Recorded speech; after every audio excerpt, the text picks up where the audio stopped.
Hello. You want to play? Hey there. Hey, I want to see you play. I thought you were playing. I was. Okay, I'll wait. Oh, you want me to play now? When do you? Okay, when do you want to play? It's okay. It's okay. If you're gonna play, you will play then. Sure. Yeah, I always usually do a little meditation in preparation, Okay. you know, at least a little bit. So we can breathe together if you like. Okay. You Okay, lead the okay. way. So I'll play a little bit and we can set the mood right. For All right. sure.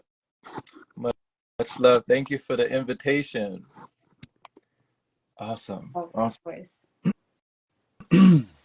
Wow. The Biha putting me on the spot. She always put me on the spot. You see? I'm so sorry. I love it. I love it. All right. Sorry. Okay.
Thank you. Oh my God, that was so beautiful.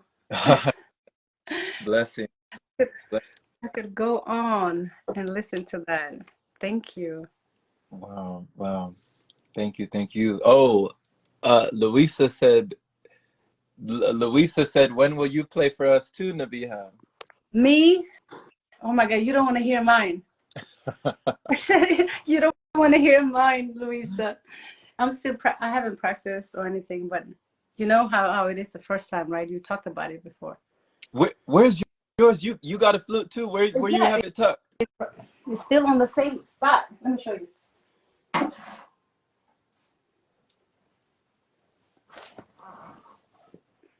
Mine is just fancy. It doesn't play. Oh, you fancy, huh? It just looks fancy.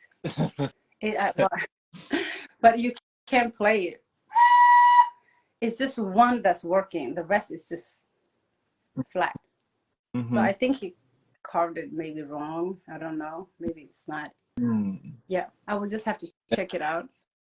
And they say what they say, stay empty like the flute, and you always have good music. You know? Ooh, that's what they say. I love that. I love that. I saw that you tapped into the musical part of the universe yesterday, and I love that.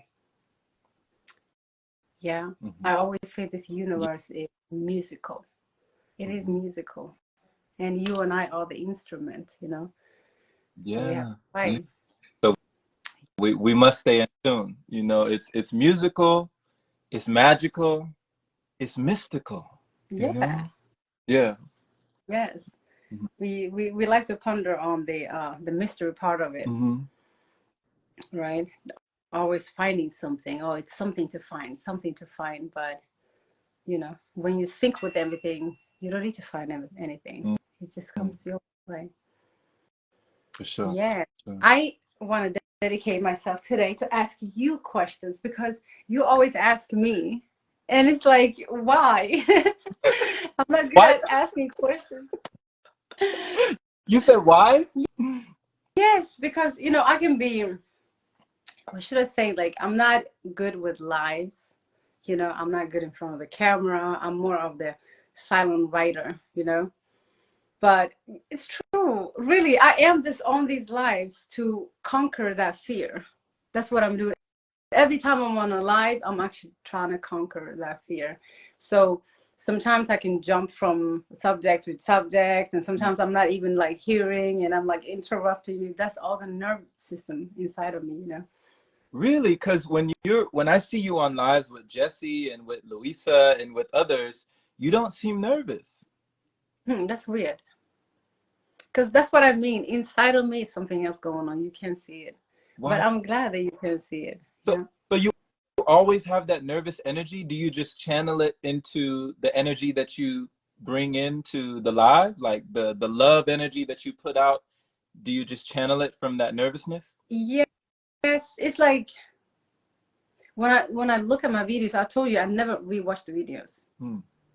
Never. I can maybe scroll and I'm like, oh my God, I don't want to hear it. I don't want to hear it. Because the message looks different in my head. And when it comes out, it's different because of the nerve system. And I feel like if I was less nervous, I could articulate things more, clearer. Interesting, because you're very clear in your articulation. Like we can understand you perfectly. I don't know about others, but I feel like you speak a language that really resonates, and that's not uncommon. There are actors like Johnny Depp who doesn't like to watch himself. They asked him about the Pirates of the Caribbean series, and he's like, I never see him. I've never seen my own movies. Yeah. Yeah, I can't watch any of my videos, or even if I'm speaking, I'm like, I don't want to hear it. It's something wrong with it, because the message is different in my head. Okay. Okay. It's So is different there? in my, but I like that you guys understand it. It's like when I hear myself, I'm like, I didn't even explain anything. Why did I confuse people? How I feel like. You think you confused us? Huh. Because I can simplify things, and then because I'm so nervous, I won't simplify it. It would just become complicated. But you don't even feel it that way, so it's weird. No. That's how I feel. Yeah, I don't feel it that way, but that's interesting that you do feel it that way, because when you see yourself, Nambiha, when you see yourself on screen in a video, is there a disconnect? Like you're looking at somebody that's not you, or do you realize that that is you that you're watching? I know that's my avatar for sure. I know for sure that's my avatar. But how the avatar is conveying the message is disturbing to me sometimes. Disturbed? If that makes sense. Yeah. It's like you could have done it differently, because the way the avatar is, me, my body and me, the way I am expressing is different from what's within. It's just like it's I have this whole movie, but it's streaming just like small little plots, like, and they're not like together. It's like one here, one there. When I'm just shooting out some stuff, but normally I can give a whole storyline and make people understand. So you feel like it's not cohesive? Yes. Huh. Have you always felt like I don't that? even know how to explain it. Wow. See, I'm confusing you right now, for example. No, but have you always felt like that? Like felt like it was jumbled where other people made sense of it, you couldn't make sense of it yourself? I have the problem. I don't even know even if the person can make sense of it. It's funny when they say like, "Oh yeah, I understood," or sometimes like even when I write and people say like, "Oh my God, you explained it so well." I'm like, "Did I? I don't even know how to explain things." Because I never felt like I knew how to explain. Like I lose words. I don't have the right words. It's just like I can't explain it, but I will give you some. And that seems to be enough, I guess, Hmm. for some. Okay, so when people read your writings, because you have so many, you've written whole blog posts just in the caption, on your pictures. So when people say that they really resonate, they understood what you said, do you feel like they're lying when they say that? No, I feel it's weird. I'm like, did you? It's like, did you understand it? So it feels like maybe the thing that I think is complicated for people is not so complicated, maybe. Mm. Hmm. Maybe. Or maybe I'm the only one who don't understand myself. When I listen to myself, it's like, I could have explained that differently. Maybe I'm the one that don't understand myself. Hmm. Hmm. I don't know. Somebody asked something here, or Well, what did they ask you? no, it's not a question. Okay. Somebody wanted to join, but we can wait with that. So the only one that doesn't understand yourself is you. Yeah, maybe that's what that is. That's even weirder. Yeah, maybe that's what that is. Remember I told you about school, right? Mm. My whole like education is, based on standing in front of people talking, communication basically. And every presentation, I felt like I was going to die. Like Mm. my inside was out of it. So nervous, and I don't even know what I'm saying until I'm done. And when I'm done, I'm like, oh my God, okay, I'm done with my presentation. And then my friends will be like, how do you do it, Kamilla? You're so good. You did. I'm like, what? I don't even know what I did. I don't even remember. So it's like I leave. There's something else. I leave. Okay. So when you say you don't remember, when you say that you left, who were they watching I if it don't was not know you? actually, because I was too nervous to even be in my own avatar. So I can't even remember it, and I just come back to the last word that I'm saying, and it's like, now I'm done. That's the moment I come back. So I don't know in the meantime what was going on, but I know there was a nerve in there. So I never understood when my friends, mostly what used to be my friends, the one that I work with, I have a project with, I'm like, they just give me a compliment because I'm working with them. You know, Mm. that's the only thing. But I don't know. I don't know. Maybe I don't understand myself. Wow, Nabiha. So when you were talking about your avatar, being in your avatar, speaking of the avatar, the series, The Last Airbender, we were talking about this. Mm-hmm. And in the Avatar series, The Last Airbender, which I feel like is one of the greatest of all time when it comes to like animation and Mm-hmm. anime, the Avatar, they had trouble mastering the Avatar state.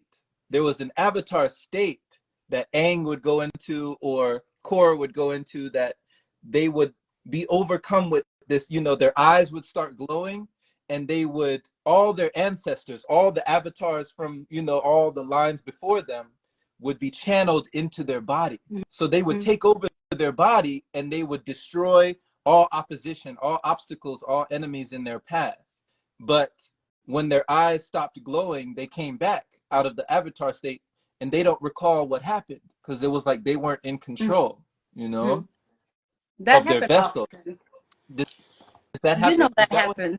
Yeah. No, like it's different from this one, but that definitely do happen often.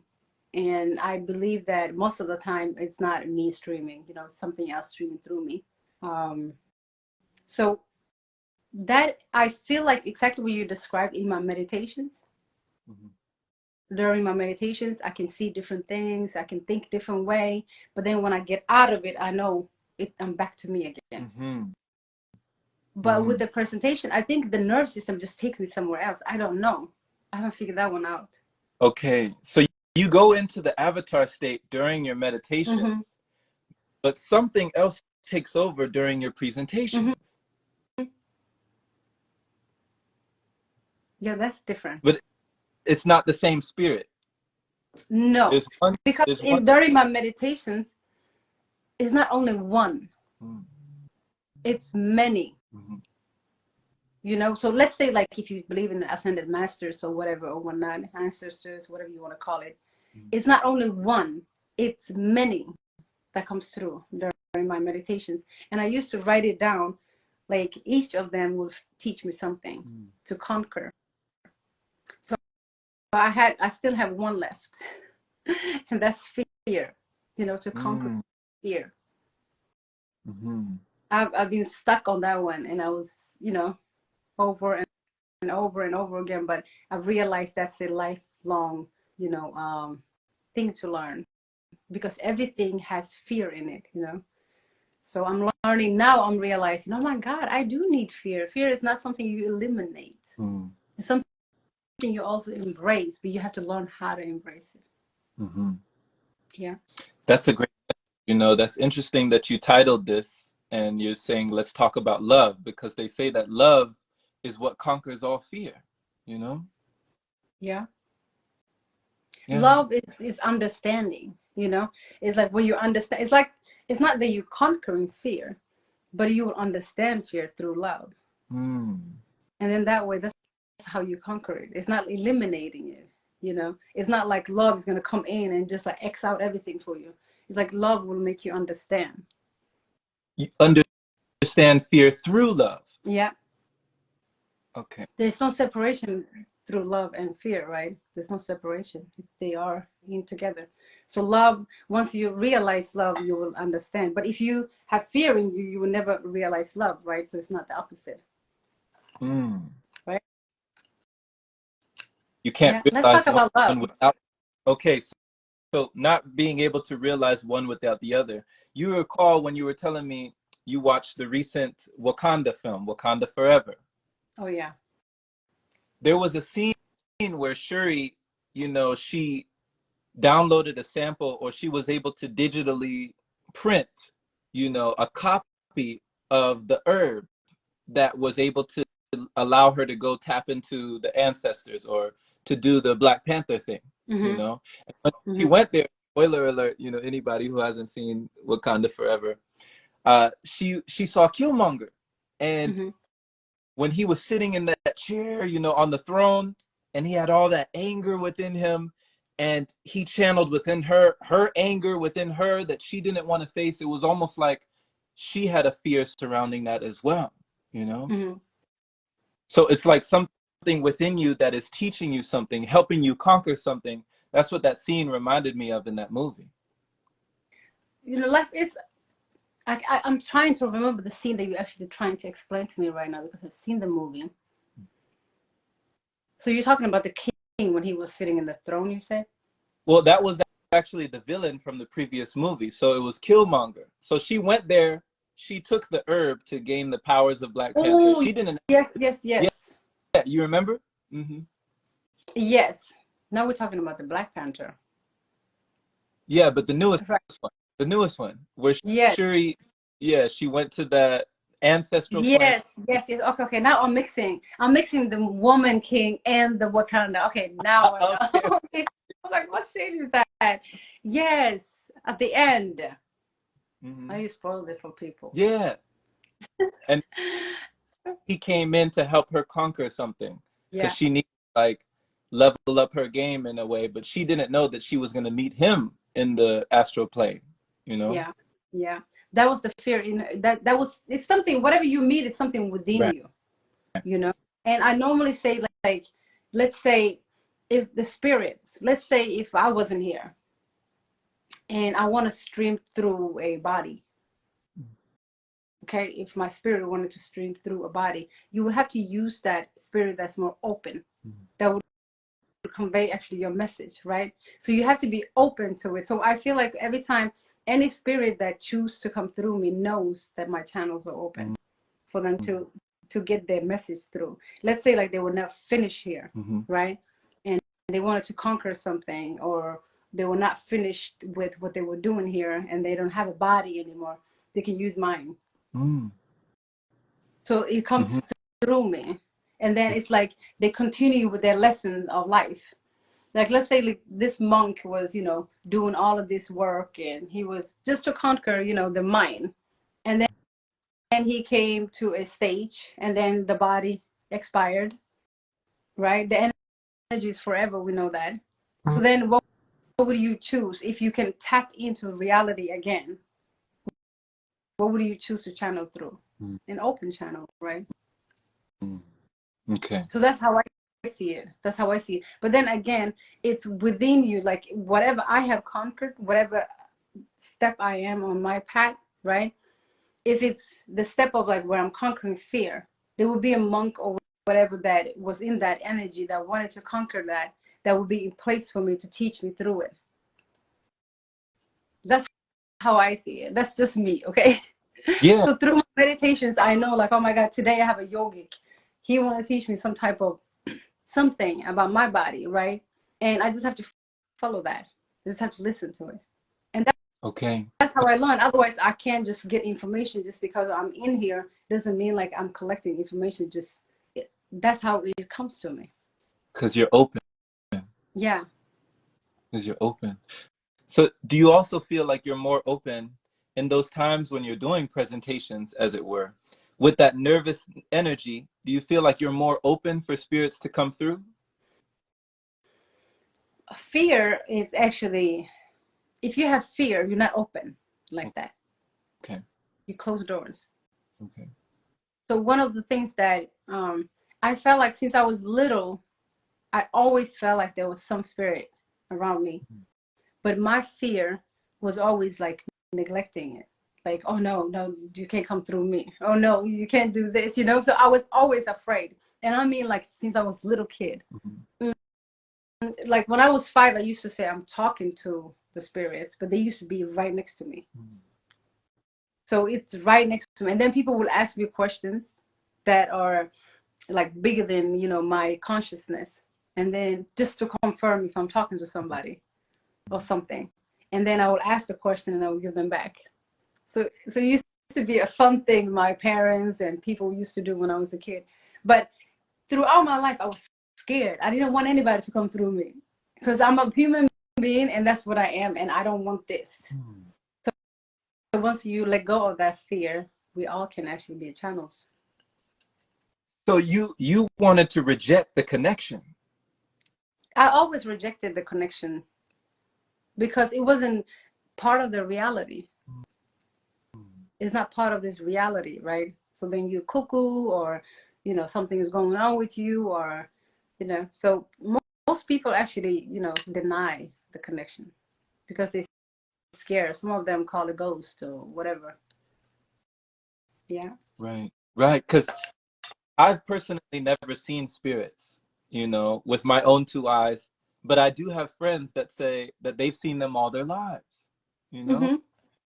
They're So there since you're a little kid. It leaves you. Go ahead. Go ahead. Go ahead. Stop. what did Sorry. you say since a little? No, they are there since we are little. You know, they leave at certain age. Mm-hmm. So the spirits are there from birth because you're pure, you're open, you know, you're open. Mm-hmm. But then again, you collect all this illusion and you get closed up and closed up and closed up and closed up. So once you get closed up, they leave you. Mm. And it's a certain age. If you think about children, you know, when they go around talking with themselves and sometimes they're like, ah, you know, it's like they see something, they hear something. They are in a different environment and then your memory stops. Have you noticed like, oh, I don't remember that, or I don't remember details of this day, or when you were 4, when you were 3, you just don't remember because the memory stops when you clogged up. Mm-hmm. Mm-hmm. You know what you described, Nabiha, when you were saying that people would ask you questions Mm-hmm. and you would ask the spirit and the spirit would confirm with you the answer and you would give the answer. That's like mediumship. Isn't that what they call like a medium? Yes. So you're a natural medium. When I was a kid, when I was little, yeah, that's what they thought when I was little until I got blocked out. But yeah, that's when they gave me the name and stuff. Whoa. And you could see them or you could feel them. Like what was the presence of the spirit like? You know, I used to remember it better when I was younger, but I just saw it in a light form. It was just a light form. It was literally just light.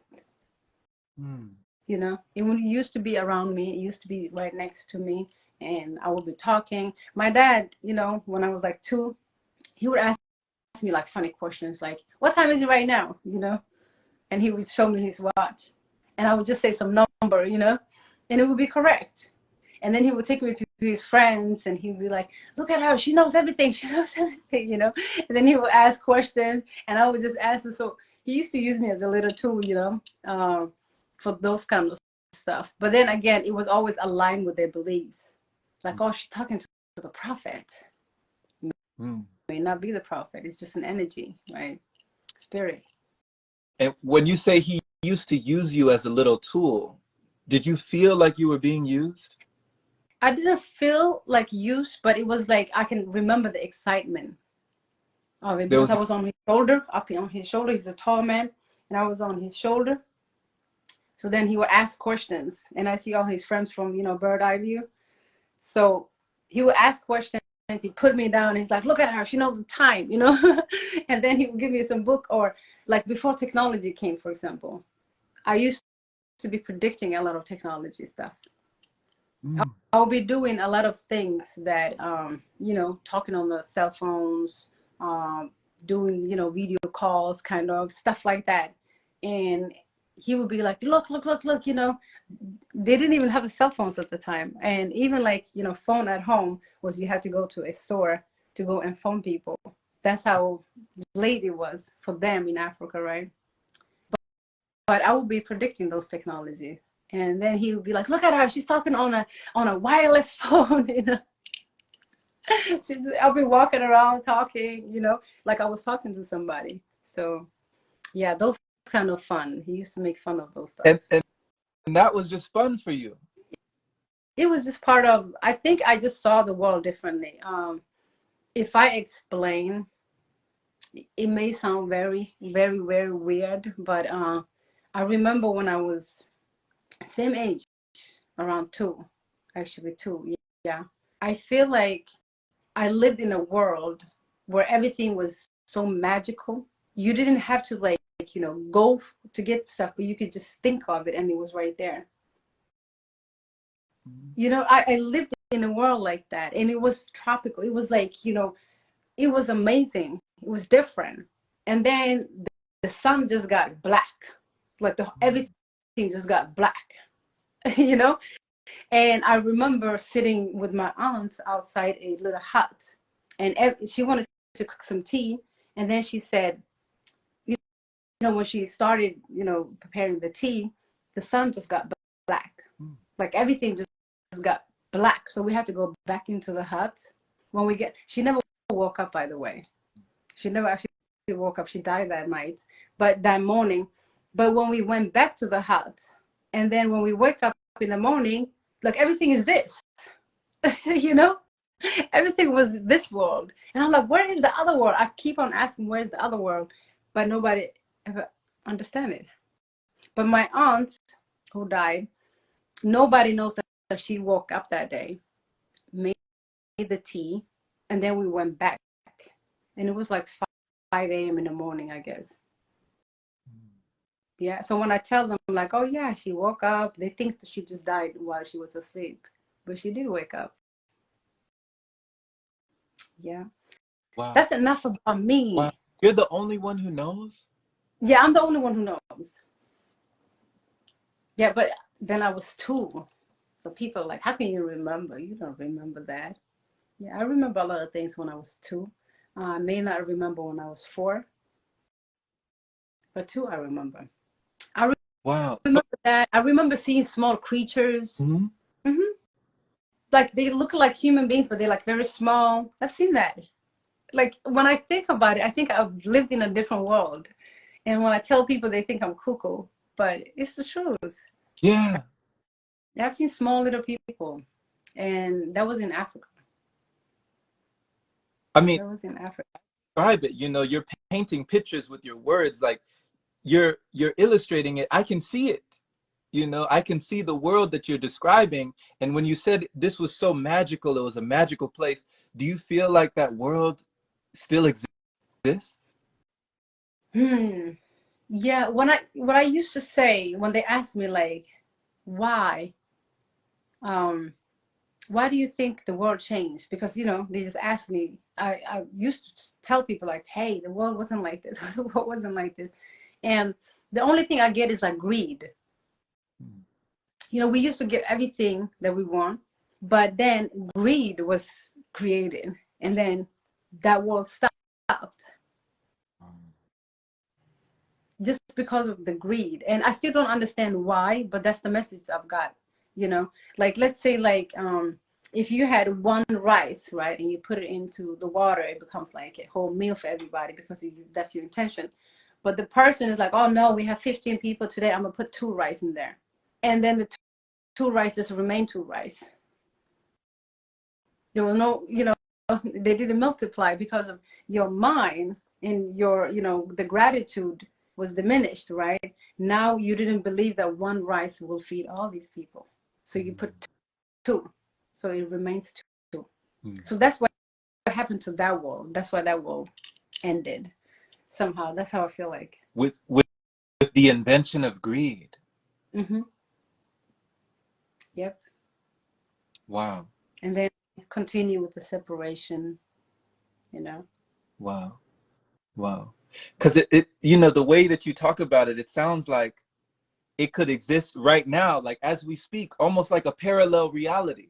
How they say kind of like we're in different dimensions, like the world, how the knowledge never left, the people left the knowledge, like that world never left, the people left the world, like Yeah. it's yeah. I really believe in that there are different dimensions. So even like the world that I'm describing, it could have been me who was the greedy one, that just stepped from that, reality into this reality. So it's a different realm, right? So it could just be me, right? But I believe right now too, there are different dimensions within this dimension. But depending on your consciousness, that's how you will get into the next. But it's not like we are leaving this place, going to somewhere else. It's just like your realizations of the different dimensions within this. Mm-hmm. Yeah. Would you ever rekindle that flame within you that you had tamed when you were a child, the one where you were able to conduct mediumship with other spirits? Would you allow yourself to hear it again? Yes, that was my process throughout, I would say 2019, 2020 till now. I have been working on myself just to, it brought me back. Every meditation brought me back to who I was as a child. And it's like, why am I going back to when I was a kid all the time? Why is it taking me back to when I was a kid? So it's taking me back to where I was when my mind was clear, when I was clear, when my path was clear. And so during my meditations, I'm shedding the reality of today's reality until I go back to that pureness. Mm-hmm. So yeah, I think I can channel the same way. Mm-hmm. Okay. So if your childlike self represents purity, mm-hmm. What do you feel like the Nabiha of now, what does that feel like? I'm still me. Yeah. But distorted. Just like, history, it starts somewhere and then over time it just changes, right? So just like we start with, we born, and then, the story changes us. Whatever education you take to changes you. Where you move to changes you. You just change, right? So I believe that distorted version of myself only, which comes with growth, right? As a grown up in this reality. But then again, you can reverse it. Go back to your pureness by realizing, oh my God, I've collected so much junk, and let's get rid of it. You remind me of Humpty Dumpty. You ever heard of Humpty Dumpty? I've heard of it, yeah. They say this. They say, this is this. Don't take my word for it, but they say that Humpty Dumpty sat on a wall, and that Humpty Dumpty had a big fall, and that all the king's horses and all the king's men couldn't put Humpty together again, And when you talk about being distorted, what would put the pieces of the puzzle back together? Because when you're rekindling or reconnecting to these versions of yourself, you know, how do you feel like it would bring it back? If you're saying that the story changes you, are you not writing your own story? Yes, but you write your consciously or unconscious, right? Mm. So everything that now I'm trying to write consciously. Yeah. So I've been writing it subconsciously by fitting all the other boxes that society have given us, you know. And that's where the distortion comes from, because now you're not writing your own story based on who you are, but you're writing it based on what expected of you, right? So right now, I think the only thing that can bring me back, or it's not even back, I'm still me. You know, I'm not going back. It's just a realizing, you know, just once I become aware of, because that never left me, you know. And it's like, okay, now I can go back and be just me. It's just about being and not going back. It's just about being Yeah. and not becoming something. Mm-hmm. Yeah. Wow. In this world, we want to become something. You know, everybody wants to become something. Mm-hmm. And it's not about becoming anything. It's just about being. Mm-hmm. Yeah. You see, you asked me all the questions. And thank you for sharing, you know, thank you for caring to I want share. to ask you. Oh my goodness. You're helping us. Do you see how many people have been commenting? You know, you're helping all of us, you You know? help us every day, you know. You know, the work that you do. I really appreciate that. Putting everybody on the spot. And you talking about putting anybody on the spot. That's your job. You put everybody on the spot. So, yeah. I think, you know, we all psychic. Mhm. Um, because that's our way of communicating. It's not, we make it sound like it's like something unique or something like weird to be psychic. And then we make talking as a normal thing. But being psychic is like being telepathic with things. It's being sync with everything. It's like knowing, you know, it's being one with everything. So that's our natural way of being. Right, right. And you know, communicating with somebody through words or through text or whatever, it's always limiting. It's not us. It's not part of us. It's not who we are, you know. So being psychic is who we are. And that's how we start with when we are little kids too. We're all psychic. I love how you say that this is a natural way, because I do agree with you, Nabiha. You know, one of my favorite words is supernatural, you know, our supernatural abilities, because it is natural. Mm-hmm. I recall my dad, you know, my father telling me when he was just a little young one, like really little, he used to play with a Native American boy in Charleston, South Carolina, just around in the country. You know, he was playing with this boy in the grasslands. Nobody else could see the boy. Only my dad could see the boy, you know? And they would play together, they would go out together, they would do all they would go on adventures with each other. Mm-hmm. And for the life of him, he couldn't understand why people were telling him, "No, Jerome, you don't see anything. There's nothing there. You know, there's you're lying. There's nothing there. Stop. You know, Mm-hmm. there's no one there." And one day it was a downpour. There was like a heavy rain, and this boy had gone for a while, because I guess he had blocked it out of his mind at the moment that the boy was real, so he didn't see the boy anymore for a while. But during this downpour of rain, it was a heavy torrential storm, and he somehow got caught in this huge ditch. It was like really low, like this hole, and he couldn't get out. And he was screaming for help, and nobody could hear him above the sound of the storm. And he was like, "Help, help." And he remembered that that Native American boy that no one else could see, the boy asked him to close his eyes. He said, I'll help you, but you have to close your eyes." So my Mm-hmm. dad closed his eyes, and he said he just felt his whole body got lifted, like something took his whole body from that hole that he had found himself in and lifted him all the way up in the air and placed him on the ground. And he like was so afraid to open his eyes. Like when he finally opened his eyes, there was no one around him, but he had literally been carried out of the hole and placed back on the grass, you know? So it saved his life. It And to this very day, he's never seen it again. He's never seen that boy from when he was a child. Wow. I can relate to that. And you know, when adults are, that's why children should, you know, we should learn from children and not vice versa. Because now we're telling them, like, you know, you don't see anything. That's not real. That's not how it's supposed to be, you know. And then we're shutting that off. And now that we don't have that ability anymore because we're part of the illusion now.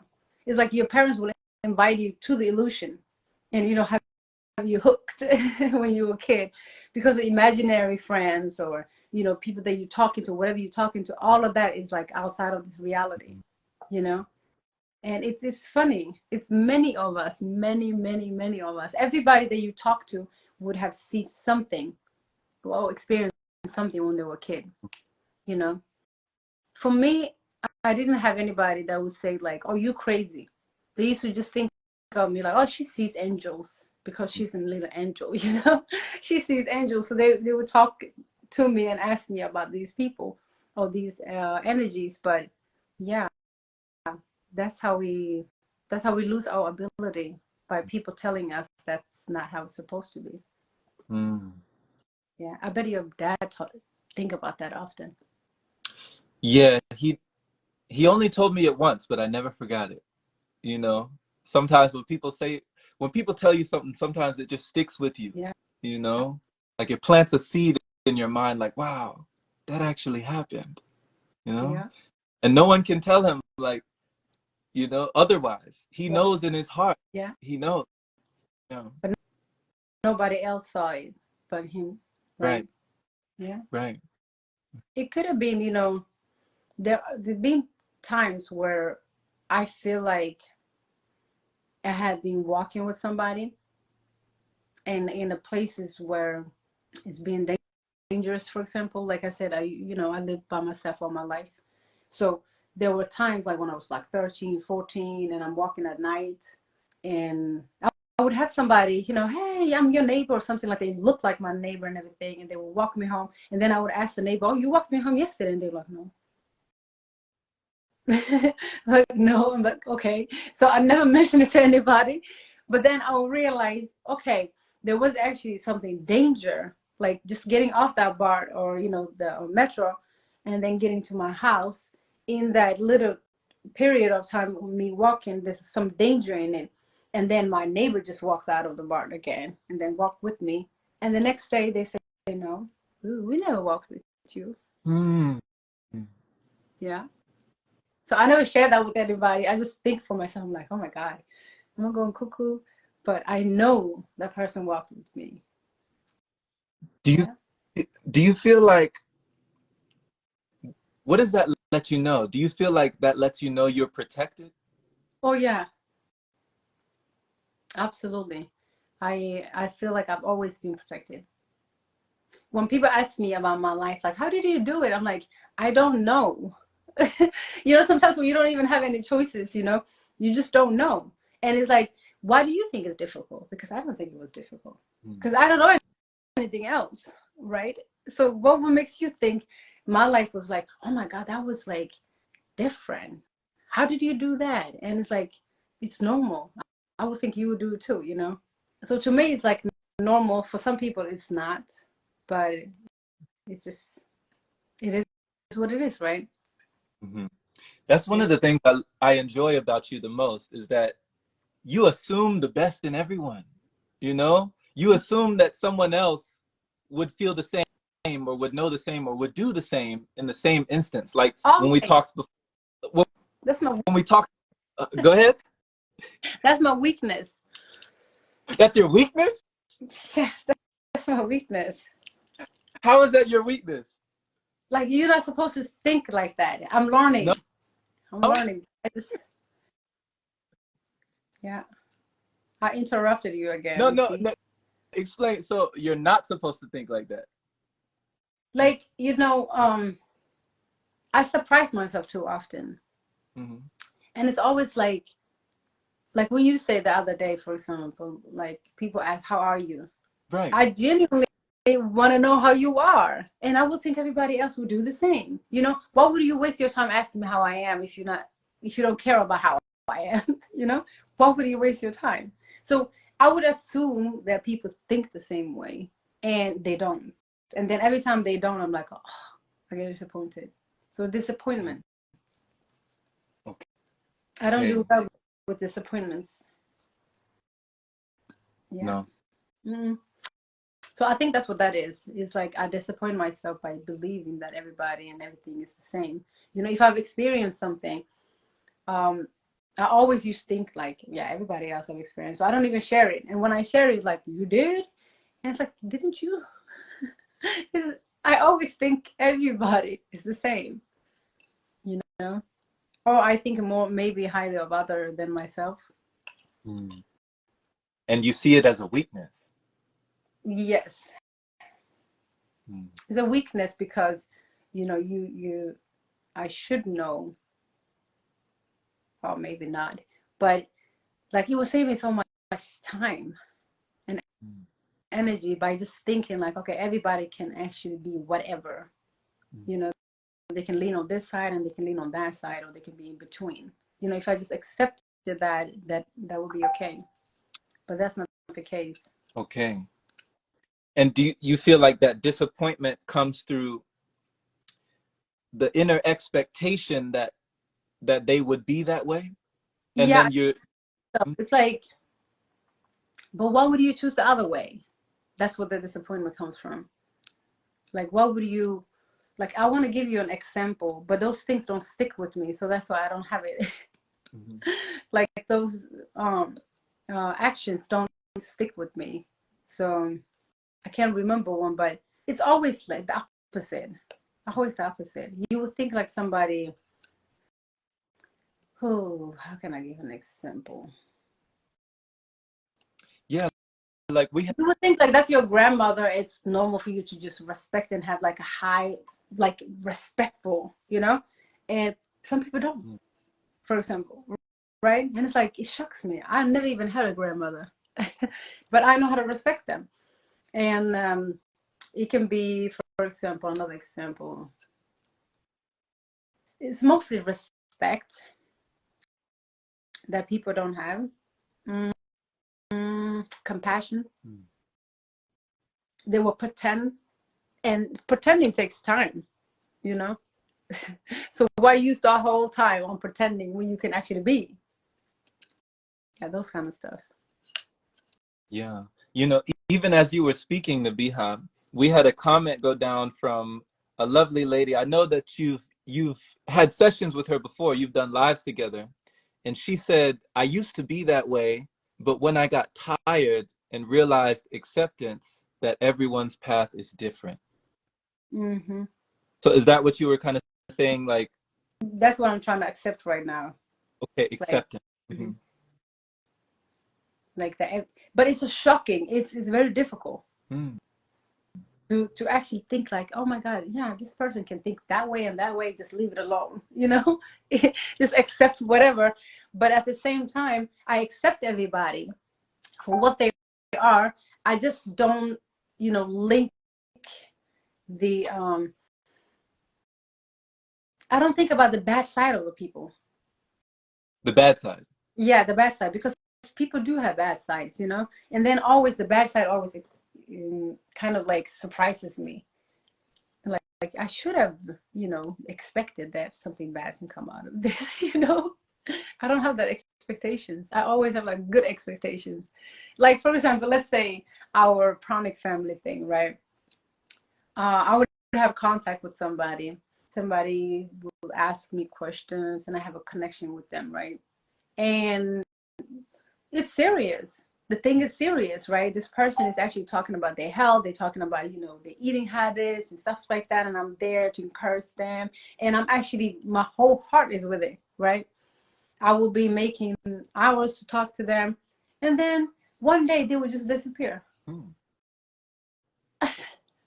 And I'm like, I'm looking for them. Did they die? Did something happen?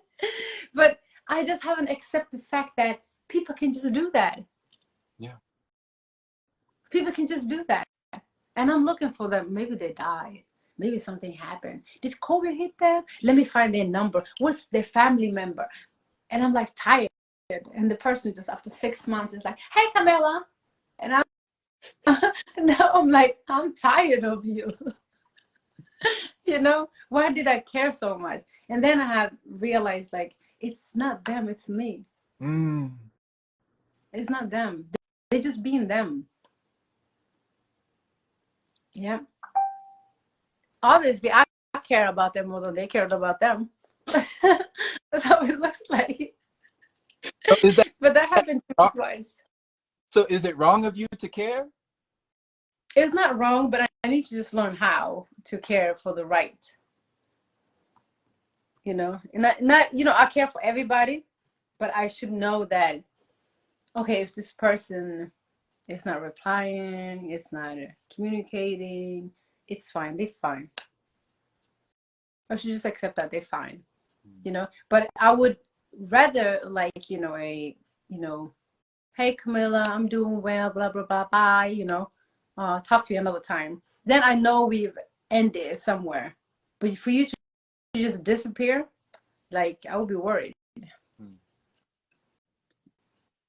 Yeah. I see. So I could save time on that, you know.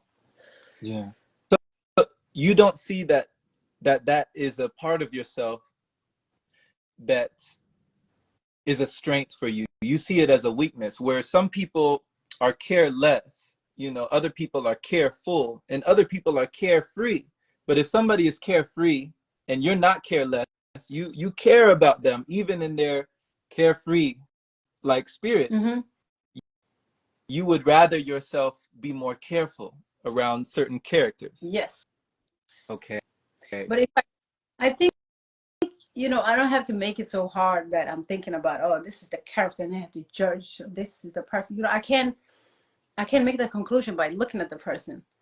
Right. But I work on myself by having less expectation on caring too much, you know, and have a little bit of careless in me, you know. So I've tried. Like, remember when I told you I used to beg, like, can I just be mean? You know, yeah. So it's the same thing. It's the same thing. So I just have to work on myself, I guess. Now I'm accepting, but I don't want people to push me to the edge where it's like I expect everything, you know. And it's like, if that person actually disappeared, yeah, whatever, and that person actually died, you know. I don't want it to be like that. So that's why I can, yeah. You've been pushed to that edge before? Yes. That I X out someone? Yes, absolutely. It took me 12 years though. 12 years. And it was obvious thing that was happening to me, you know, obvious. This person didn't even care anymore because sometimes, you know, people can think that you haven't figured it out, but you just see you just dealing with it, like, whatever, I ain't got time for this. But then in their little mind, they think like, okay, I conquered this, you know, and she could just do it and whatever. But yeah, it took me 12 years for the friendship. Wow. Yeah. That says a lot about you, though, that it took that long, you know? Yeah, you know, you can be, you know, people can break you when you know they are hurt already. You see the person is hurt. That's why they are doing whatever they're doing. So a hurt person can break you, in a sense, if you're aware. Yeah. But for me, it was more of the caring side of it. Like, okay, if this person is hurt, you know, the only, you know, I can help them. So I was there for help, right? But the person didn't see it as a help anymore. They were like, you know what? That person is using you. So you shouldn't be hanging with that. You should hang with me because of it's best that I use you only. You know? So now it was like, well, who's going to use me? It was like on the horizon, like, oh, who's going to use her? And I'm like, okay, I'm not dumb. I'm just nice. I'm kind. So, yeah. Yeah. But that's what people can do, you know? They don't have, yeah, there's no stuff. You know, do you feel that sometimes it is wise to be both, you know, to have balance in saying that, okay, you can be like a lion to scare away the wolves, but also be like the fox to avoid the traps, you know, to be as coy as a bluebird, but to be as cunning as a snake. You know, do you find balance in both the light and the dark? You can, yeah, absolutely, absolutely. Because I have, when it's a serious thing, I can switch. You know, I can switch, but it's not a daily thing I can do. It's not within me. But when I have to, I will switch. So Wow. both of my side are equal. Wow. So when you have to, you can go to that avatar state. You can get it done. Yeah, I can You switch. That's for sure. mm-hmm. If I have, and they are both as strong. Yes. But it's not my Yeah. daily outfit. Mm-hmm. Mm-hmm. Yeah. Because I feel it's true strength. What you're describing within yourself, that is true strength. Because they even say, like, when you're talking about, okay, morality, there's a saying that a nice person, or like a person who is timid, or a person who is like this, is not inherently a good person. But a person who knows what they're capable of, and they're able to restrain themselves, they're able to hold themselves back from doing what they know they are capable of doing, that is a good person, you know? Yeah. Now I can watch you doing something without reacting. Mm-hmm. I can, but when need be, I will. When I have to, I will. You know, and that's my whole life is based on that. You know, I have to protect myself here and there. I have to be alert. I have to be, you know, on top of things all the time. So if I go to situations and they see that, you know, kind side of me, you know, when they're not supposed to, so I can't go into the sharks and be like a piece of meat. You know, I Mm-hmm. have to be one of the sharks. So I know I look at the outfit, I will put that outfit on before I walk into that room. I will be a shark too, you know. So I want. There's no way I will be the meat walking into the sharks. So Mm-hmm. I Mm-hmm. know what, you know, what the situation is and when and how and what, but it's just not every day Yeah. thing. It's that's why Yeah. it's the draining part of it. Yeah. You know how to traverse the territory. You know, you understand the energy of your environment. This is what I love, because you don't carry that katana for nothing, you know? You like, don't I'll forget, use I it when got. I have. It's a decoration right now, but I use it when I have to. You know, it's a balance. It's all about balance. Mm-hmm. It's Mm-hmm. really all about balance. But when you have like individuals in your life on a daily basis, you know, it becomes tiring. You can't just, you know, put on different masks all the time. You just want to be free, you know, Right. and be you. And then you want to have like something that you trust around you, so you don't have to work hard for anything, you know. But when it comes to the world, I know like, okay, where I'm going into, like different things I'm going into. I know how to handle that. But everyday life, like I would rather not have anybody around me just to avoid that, you know? Like, okay, nobody. But it could be balanced and work differently. Yeah. I think people are writing something. Thank you for showing that, Nabiha. Thank you just for showing us, you know, how to operate in the world that way, to be able to maneuver in the matrix, you know? We need that. Yeah, this is the matrix, whatever that is, you know. But no, every day of your life, you know, every move that you make is like you need to, you know like what kind of moves you have to make towards that day. It's just the way it is, you know. If you walk into a Vipassana center, you know what kind of outfit you have to put on. You can't be like, okay, I'm protecting myself, you know. It's like, you know what kind of scene you go into. Yeah, Yeah. Yeah. the topic is Knowledge is, about. yeah. Awesome. Go ahead. No, I was agreeing with you. Knowledge is definitely power in that way. Like when you know, you know. Yeah, but it starts with knowing yourself. Mm-hmm. It starts with knowing yourself, like, you know your weaknesses, know your strength, Mm-hmm. and then you can just take it from there. Yeah. Yeah. Beautiful. Hurt or be hurt. You can read it out loud if you want, because I don't like to read out loud. Oh, okay, sure. Oh, you don't? Okay. I got you. So, language does feel like separation sometimes. Oneness doesn't have expectations or fear or someone to hurt or be hurt. By Diana Us Music. Diana's Us Yeah, I Music. Yeah. love. Hi, Diana. Hi, Diana. Shout out. Much love. Language does feel like separation sometimes. Yeah, it is a separation. It's not, that's why we have so many of them. Like, if you don't speak my language, I don't understand you. I went Mm. to, what was it, 2013, I went to this country called Poland. Mm. And first and foremost, I was the only color there, everywhere. There was even a man that walked towards to me, and I can remember he walked slowly all the way. I was sitting on this park just to touch my face. Just to touch you? Like, yeah, he touched my face. He'd never seen a brown person before. So nobody spoke English in that city. Nobody. And the taxi driver that I took, I told him, hey, take me to this good club out here somewhere, And he was looking for good club, something called good club. I just didn't know what, like, I couldn't communicate with nobody.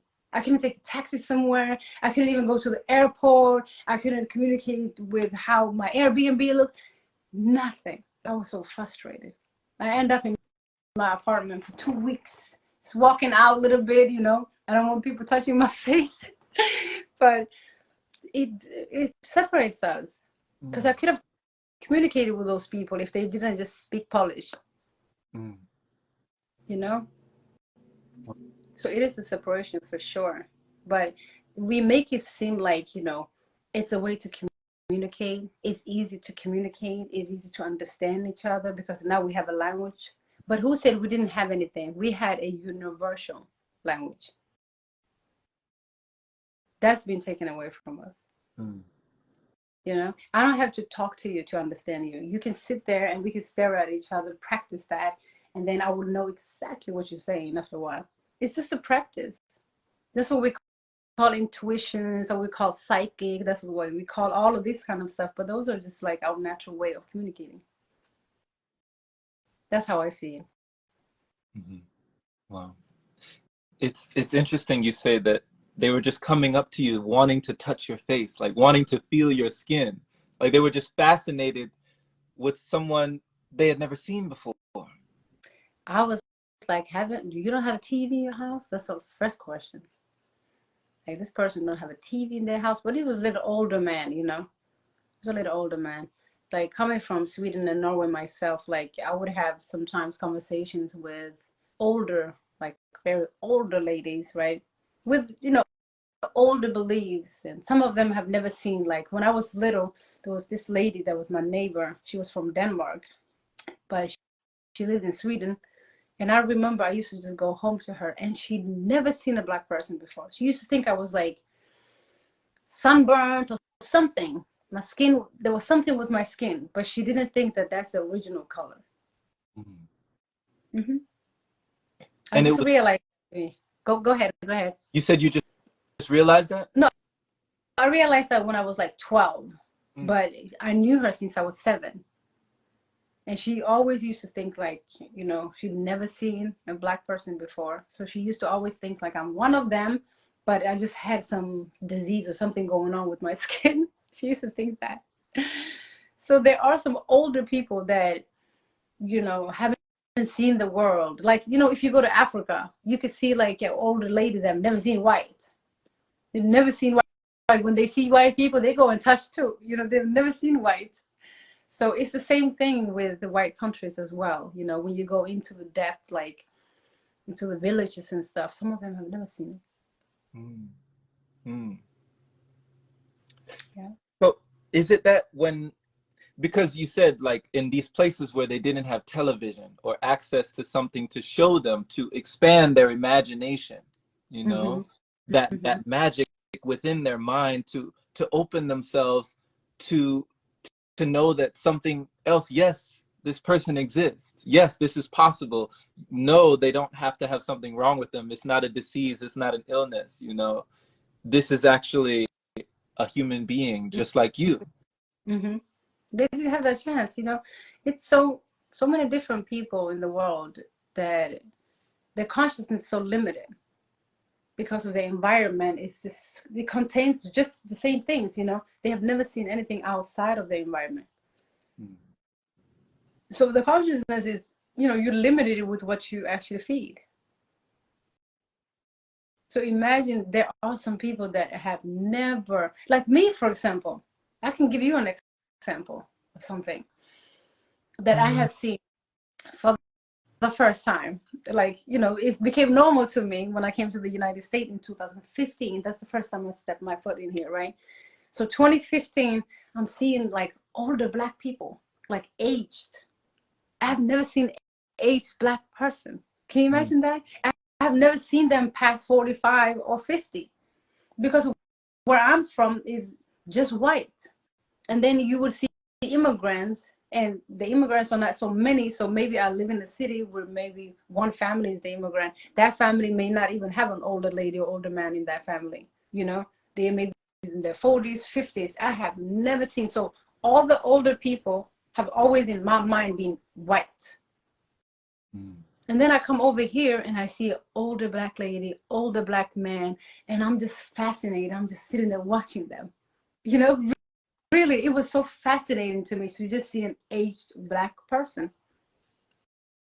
But it's something that you have seen every day, right? But it wasn't part of my consciousness. You see, simple things like that. Yeah. And, you know, that almost circles back to when you were able to see the shape of the spirit. You know, you said it was just a light next to you that you're communicating with. You had a dance of dialogue with this spirit next to you that other people could not see. It wasn't a part of their consciousness. Yeah. You know? Absolutely. But I was communicating out loud and walking to places and stuff. So that's how they noticed. It's because I was loud. And even as a 2-year-old, no, I remember actually as a 4, when I was 4, 5-ish, and I was in Sweden. And the same spirit told me that that's where I was from, that city in Sweden. But I was born in Africa, and I'm from Africa, and I was taken to that city.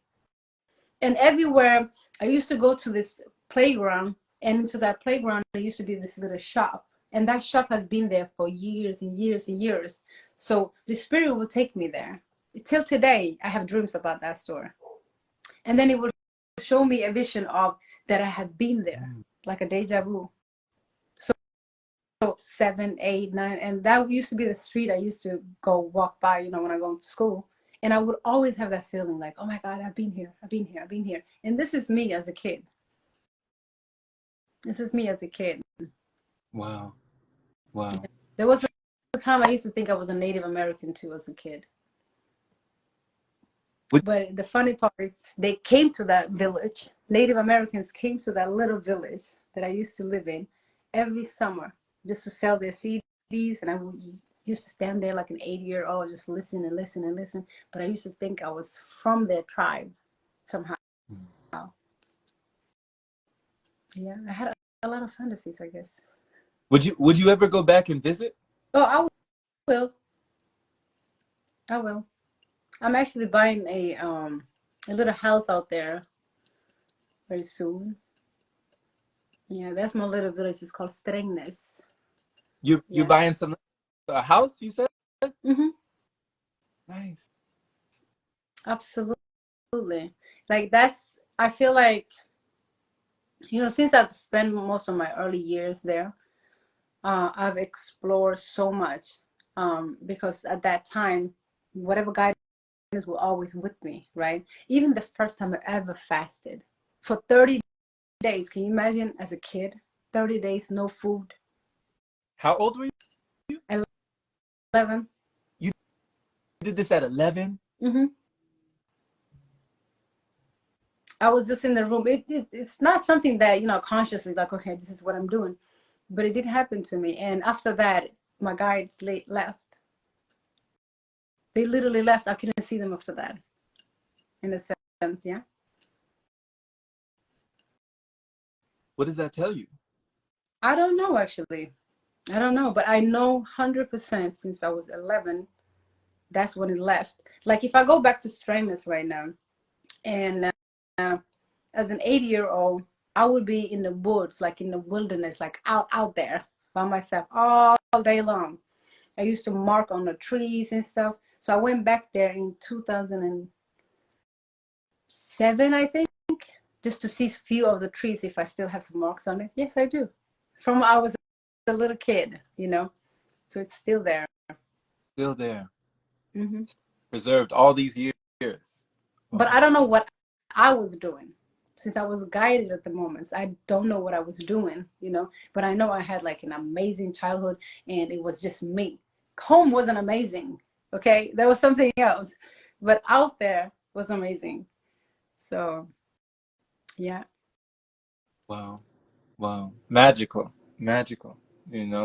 I believe that magical world that you described, I believe it still exists.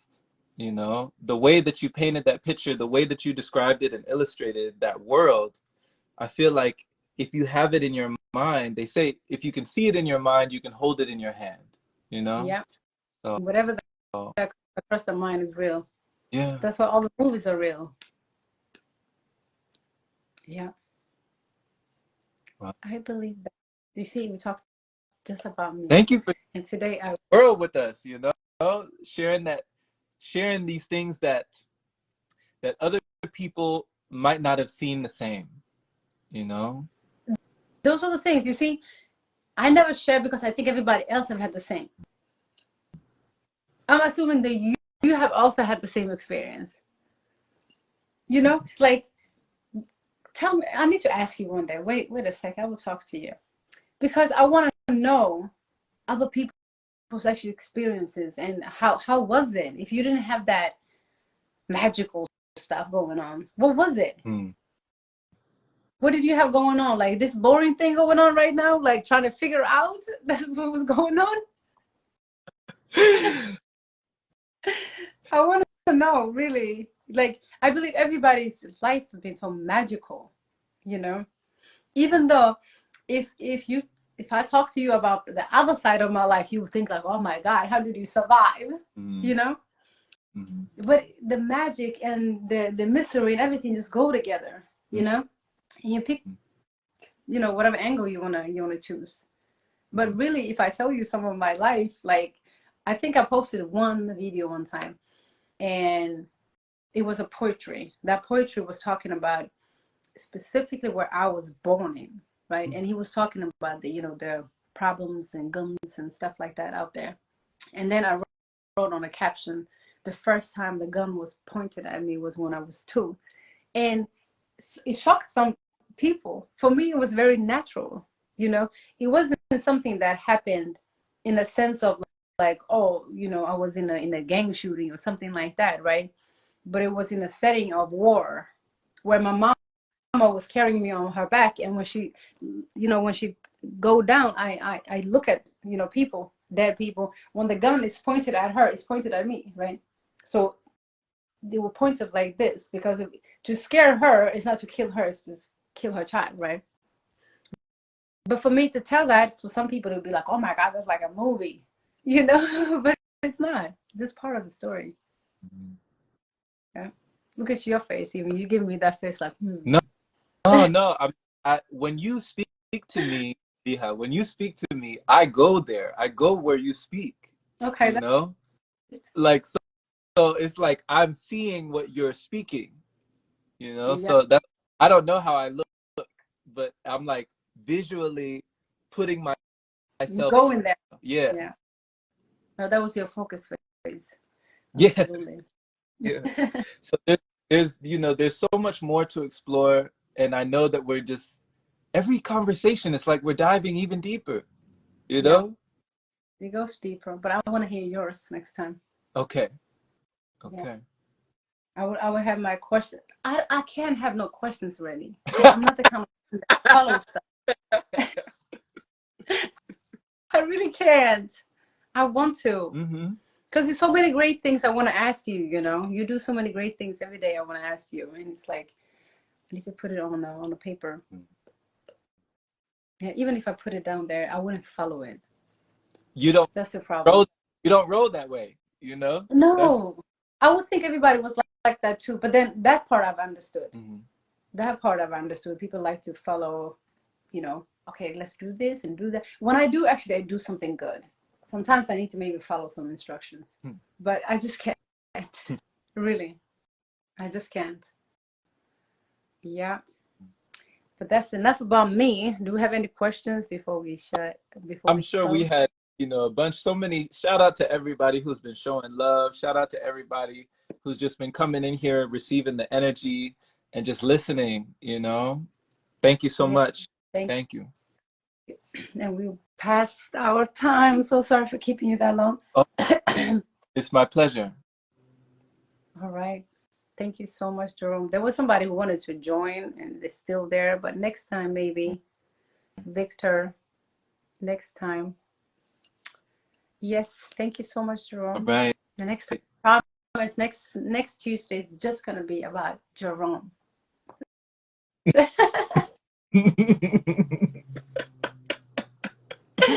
Maybe it's about you, okay? It's not I gonna need to do my Kamilla, my sips tea. I need to do that. That's what you be doing. You be like, I'm sipping tea, but I'm the one that's just talking too, you know. So next time it's gonna be just about Jerome, and I promise you guys, I would have my questions ready, and I'm gonna test myself to go through with it. okay, Mm-hmm. okay. Looking for. I made a promise. I need to keep it. All right, all right. All right. Till next time. All right. Thank you so much, and thank you for everybody for being here. Love you guys. All right. Bye.